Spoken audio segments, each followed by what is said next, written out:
the head and shoulder fake. Houston. Oh, yeah! A three! It's Michigan looking to run. Yeah, never closed the shoulders. Heat check. Houston. Yes, sir!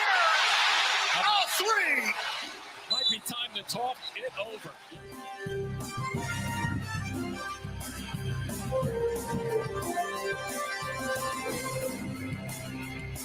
Yeah, heat check. Welcome in. We got one going on this morning. It's the Maize and Blue Review special NCAA tournament edition, and it's great to bring on a former Wolverine CJ Baird, who joins us this morning as we talk a little Michigan hoops. CJ, good morning. How are you? Morning, Dennis. Yeah, thanks for having me. I mean, what a day of basketball. I was absolutely loving it. And Michigan playing the first game was great because there's a lot of upsets happening at night. So it was easy to get it off my mind. Focus on Tennessee for Saturday, and let's get it rolling. It's great when Michigan wins. I know that all the other games, become like it's gravy then. Yeah, it's nice to get it going when you win. But the rest of the day was awesome. I got to ask you, you go into this game and it ends up being, Frankie Collins comes alive and, the freshman really rescues Michigan. But, going in, not having Devontae Jones, who had played so well, that's a lot of pressure on the freshman. But to step up in a first-round game the way he did, what jumped out to you? I think just his confidence with the ball. I think it's something that's been different about him all year. I think I've been talking to people. Just give Frankie the ball and let him go. Let him figure it out. Let him do what he needs to do. And I think he did that yesterday, and he showed what he can bring to the table. He's a more dynamic offensive player, I think, at least in creating for himself. He doesn't really require the ball screen. He has the quickness and the ball handling ability to kind of get to the rim when he wants to. And, it's really surprising to me how good he is with his left hand. He's really good at driving to his left and getting over people. And that's why he gets so many finishes at the rim, because a lot of young guys, like even Kobe, he's really reliant on his left hand. But you see Frankie going to his left, even though he's a right-handed player. It kind of throws the defense off a little bit. And also he's got that quickness and athleticism to get to the rim. And I think it just bodes well for his future. I mean, if you can step up on this stage, then it shows you're a real player and you're here to stay. Yeah, he's so explosive in the open floor. And I know you get him in the half court. You talk about it, they, say players getting downhill. That left hand is something to go left and make a layup on. He's, sawing it off or almost, using the arm angle like he is. Like, that's very difficult to do. Normally, your dominant hand, you could do all this and kind of throw it around. But the way he did that was really impressive. I wanted to ask you, I thought Michigan at one point in the first half, they're down 15. I thought it was their worst half of basketball all year long. Too many turnovers, second chance points and everything. But Frankie went on a little 5-0 run. And then in the second half, it wasn't until he hit the three. Michigan was 0 of 7. And Frankie comes out there. He hadn't made a three in 88 days. He's 2 of 15 on the year. He's standing out there in the corner. He gets the pass. What's that like? I mean, that you have to have the confidence, but man, they needed him so much. That was that unlocked everything and kind of blew the doors open. I think I could tell my confidence went from here to way up. What did you think of that sequence and Frankie being able to knock down that first three for Michigan? So when I was sitting there watching it, I was like, oh, he catches the ball and he's wide open. I'm like, oh, he's just going to drive. And then he kind of sets up to shoot. And I was like, oh, no. And then he made it. And I was like, that's fantastic. And again, like you said, it opened everything up for Michigan. I think seeing him make one after the way he had been playing, and he kind of just was picking it up more and more. And that confidence rolls over to the rest of the team, right? So then you see Caleb Houston hitting shots. Then you see Hunter Dickinson getting more easy looks in the lane. You see Eli Brooks making some crazy steals. Plays like that, and at Michigan, they always talk about that. I mean, Coach Howard and Hunter and Eli always say that next man up thing. And when you see someone like Frankie be that next man up and step up and make that kind of shot from three, I mean, it looks like, if you're not a big Michigan fan, you wouldn't understand he's a wide open 3-point shot. But seeing what they've been through and knowing how kind of little he plays throughout the year, seeing him do that as a player on the floor and as a coach gives you more confidence going throughout the game. And I just love the way they responded. I mean, like you said, everything else opened up. Everybody kind of just followed that lead. And I mean, Frankie ended up with he had 14 points, 2 assists, 6 rebounds, and that 1-3 really catalyzed Caleb opening up, Eli, Hunter. I mean, that everybody fed off that, and it was awesome to see. Yeah, it's great. This is the best time of year, obviously, to get hot. But you just think about the last game of the regular season with no Hunter Dickinson right before the tip. I was thinking, oh, this game's over. Michigan's not going to win this one. But they step up without their best player. And then their point guard comes out there, and we find out a day or two before that he's not going to be able to go. That is incredible resiliency by this team here. I want to see if I can put up some of what we got from Frankie, and we can talk about it a little bit if I can get this thing running 13 and play it a little bit here. Seed in the South in front. Acceleration. Collins banks it home and one. Kendall Moore picks up his first foul. This was right at the end of the half. He goes on a little personal 5-0 run, gets a little 3-point play here. This Michigan needed down 15, but cut it to 7 at the half. That's pretty big. Yeah, and look at that steal. I mean, it's the activity on the ball, and that's just something that he brings to the table. Just defensively, he moves his feet so well, and that quickness really helps him in the half court. And as you can see, I mean, look right here as he drives left, and he's just a bigger guard. He's playing smart. He's not forcing it, and he blows by. He just blows by people. It's quite amazing to see what he can do with the ball. And again, look, there he is getting the steal. I just think his activity defensively is so important for them, and it helped him get it back in the second half. I mean, getting easy shots like those layups at the rim is something that he can do, and it really worked for him. Yeah, I saw Colorado State. They didn't rank out really well in defensive transition, and that's Frankie Collins' forte. Here's the big three. That felt huge, and guess what? It was. Yeah. You can see the scores here now. If I take down your name for a second here, still a 5-point game, 5 to go. This might have been that sweet left-hander. You don't want to be too anxious. And look, they're just being patient. And as a freshman, you get into the rim like this. That is just beautiful. That is beautiful. Yeah. Mini Xavier Simpson-esque.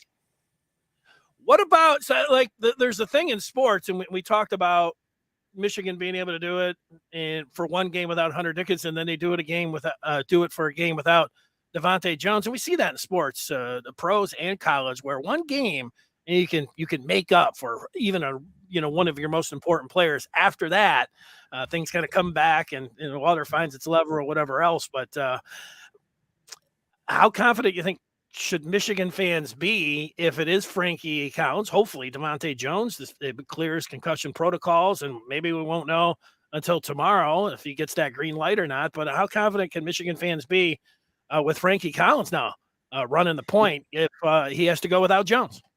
Yeah, I think Tennessee brings like a unique challenge. They have so many big wings and they have a huge center, a huge power forward, but their guards are really small and quick.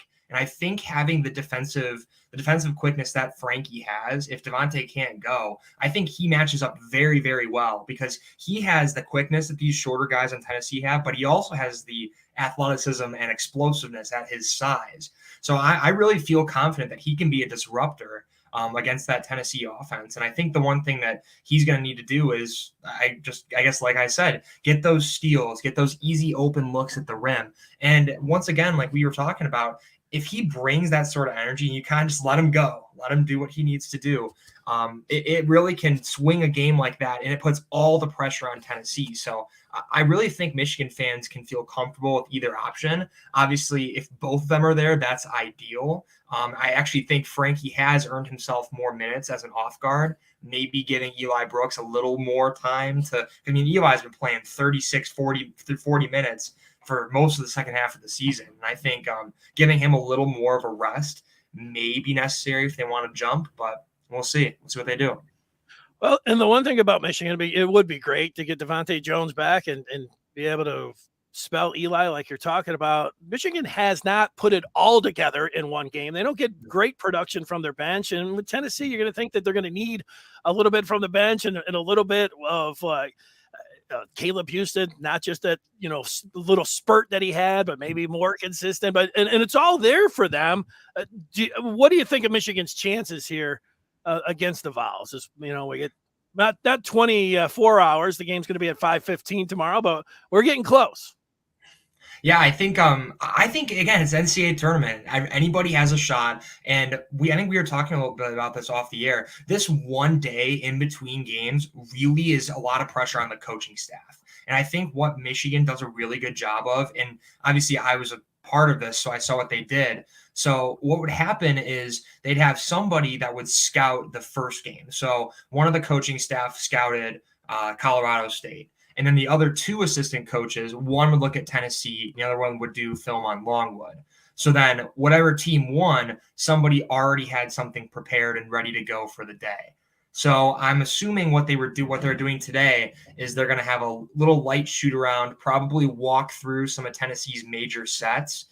They run a lot of post-up stuff, a lot of high-low action because, like I said earlier, they got big wing players. They have a big center, big power forward. They play well through Fulkerson off the bench. So what Michigan's going to do today is make sure they rest their legs, get some shots up, walk through some Tennessee sets. And I think Michigan, the preparation style at Michigan is, from what I understand, is very good compared to elsewhere. And it's really going to help them with this quick turnaround. So I actually would like their chances better in this game than I would if they were playing Tennessee in the regular season. What are they, you talked about the coaches and doing everything in that walkthrough. What do you get, about an hour of practice at the gym on the off day, or they send you another place and, they won't drinking Gatorade, but just a little bit of walkthrough and, getting some shots up like you talk about? That's the off day for you guys?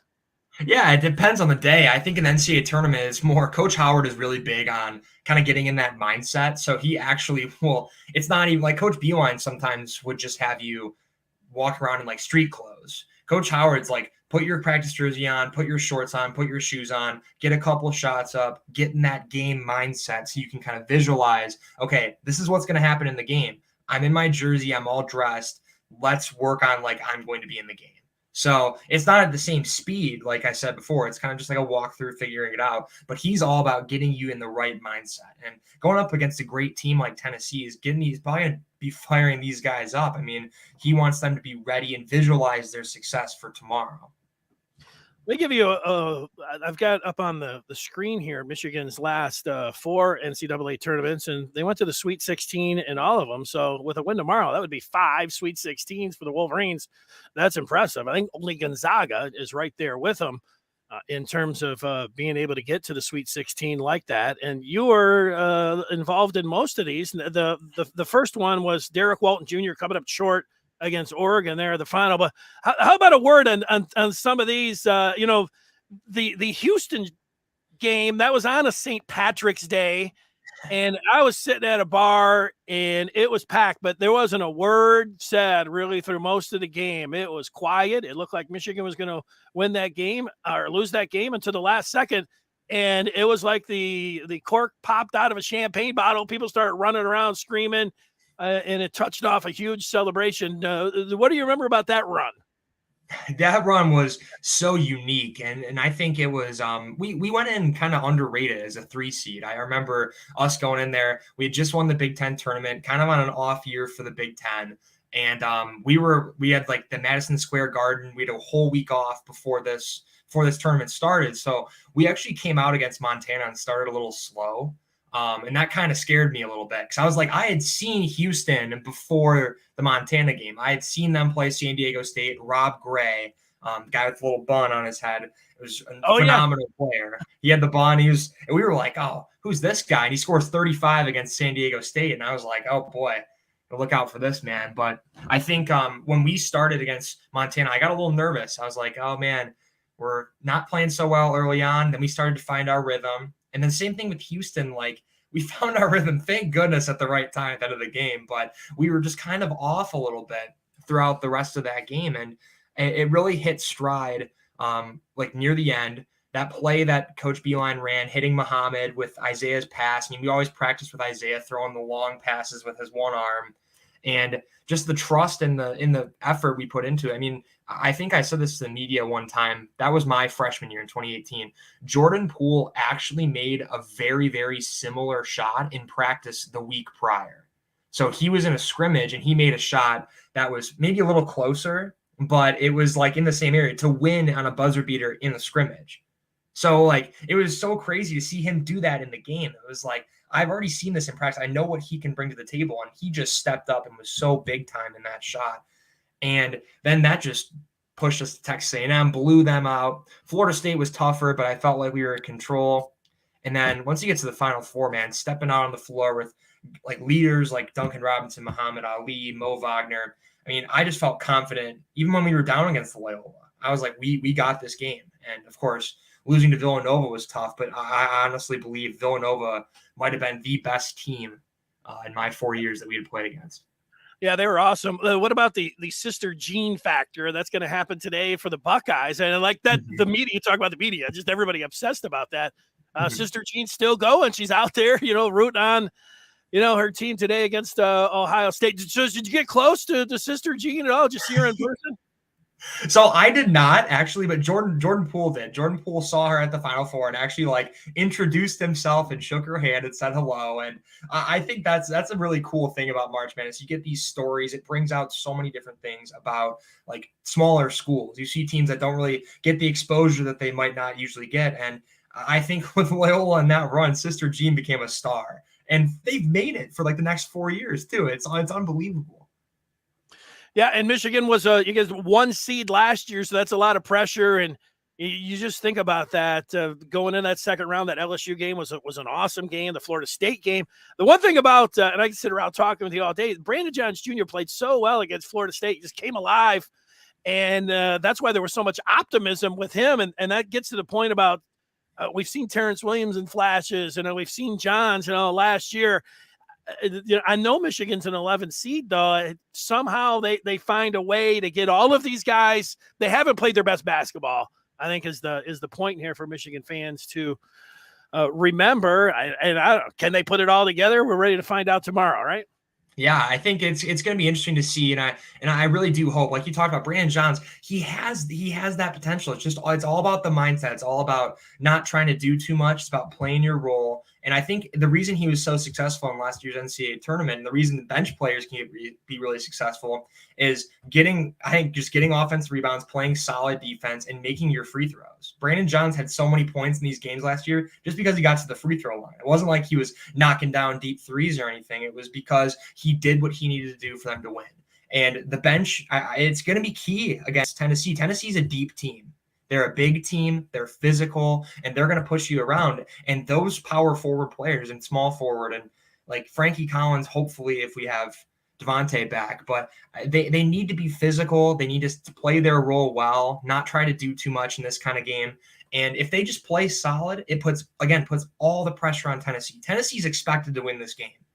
And I know the coaches and the players are thinking that. They know they can win. It's just Tennessee's got to think about now, the entire country thinks we're going to win this game. So we have to win. Like there's no other choice. And hopefully I think Michigan capitalizes on that pressure and applies a little extra in tomorrow's game. I'm telling you, I can't believe yesterday. I'm still sitting here. I'd never heard of Longwood before.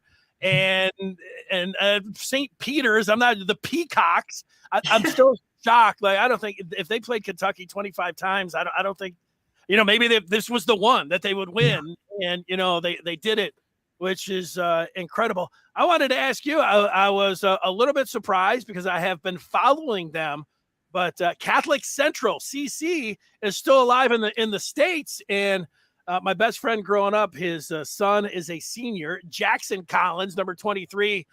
He comes off the bench there for the Shamrocks. But how about CC? They're still in it. Yeah, I know. And Brandon Sanawi's done a really great job at CC. I think the team is so good. Cooper Craggs, TJ Nadeau, Chaz Lulis, Cam Mays. I mean, those guys are just solid players. And I see, because I can't go to these games. I've been doing some studying. I've got a lot of stuff going on. But I keep close track of them. And man, they are good. It's really fun to watch. And it's cool to see like guys from my high school. And I took a lot of. I've seen guys that were ahead of me when I was at CC, and I was inspired by what they did. I looked at them. I see guys like Kyle Cooper and Tim Dizlowski were ahead of me, and I was like, these guys worked really hard. They became really good and just were good at their craft. And that's kind of the thing. I hope guys at CC now see me and they're like, I want to work hard and become or do even more than what CJ did. And I think these guys have potential to do it. I mean, Cooper Craig's Division I commit going to Oakland. I think TJ Nadeau is a D1 sharpshooter, fantastic player. Cam May's most underrated player in the state. Chaz Lewis is a sophomore, and he's leading this team to like past the regionals against Clarkston, who usually wins. I mean, these guys are built to win, and I really, really want to see them go win a state. I mean, they haven't won since '77 at CC in state. So, yeah, well, you're a legend. At CC, I was throwing your name around. Everybody's like, "Oh yeah, oh yeah," they love you. I can't believe like the campus there is as nice as Michigan's there. Where the PC's at. I go back. You're mentioning, the '77. John McIntyre. Back in the day, you probably heard of him. He would shoot the CC when they were back in Redford. It was just a small little gym, and they didn't even have the 3-point line. But just over half court, they had the state of Michigan logo, and he would shoot. From the logo, old John McIntyre. And I remember him. After the game, he talked about him getting drafted, and he said, only chance I got getting drafted is going to the Army or something. And we ended up going to UAD, which was an icebreaker, but I think maybe transferred to Missouri after that. But it's a long line there. The point there is that, man, from and even before Redford, they were in Detroit, then we matriculated out, towards Michigan. But man, that campus is something else now there for CC.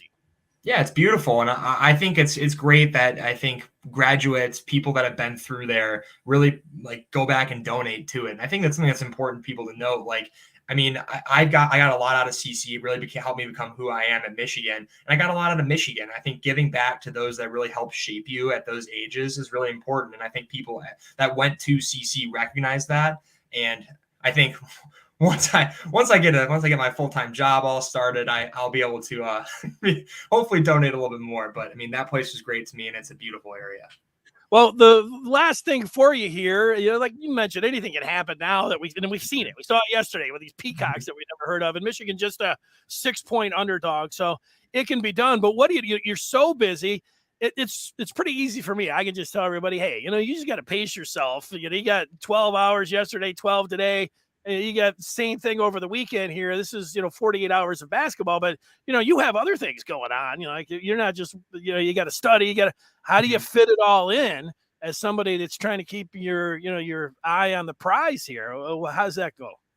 Yeah, so I think something that I actually learned from being on the road in the NCAA tournament was when you have like 4 days of basketball ahead of you, like you got to make sure you're working in advance. So actually I front loaded my whole week. I made sure I was working ahead. I still have class and stuff like that throughout the day, but once I'm like my studying and stuff, I'm studying for my CPA exam, I'm studying for my classes, I front loaded all of that. So when I am in between classes, like today from 12 to 1, I have class 10 to 4, I have an hour break, and I will be watching basketball. I mean, that's what I did. I scheduled my time for that. And I think that's something that's good for me now. My friends actually did the same thing. It's like, we just try to make sure we're ahead on our stuff so you can come home and just enjoy the show that is March Madness. Well, we certainly appreciate you taking some time out this morning in your busy schedule. When you hear this music, it just makes me want to Baird for 3. Yes! Say anything and it sounds good. There he is again. He hit it again. Enjoy your time. Enjoy the weekend. We'll see if Michigan's able to get to that Sweet 16, CJ. Thanks so much. Of course, go blue. There he is, CJ Baird. Thanks for watching.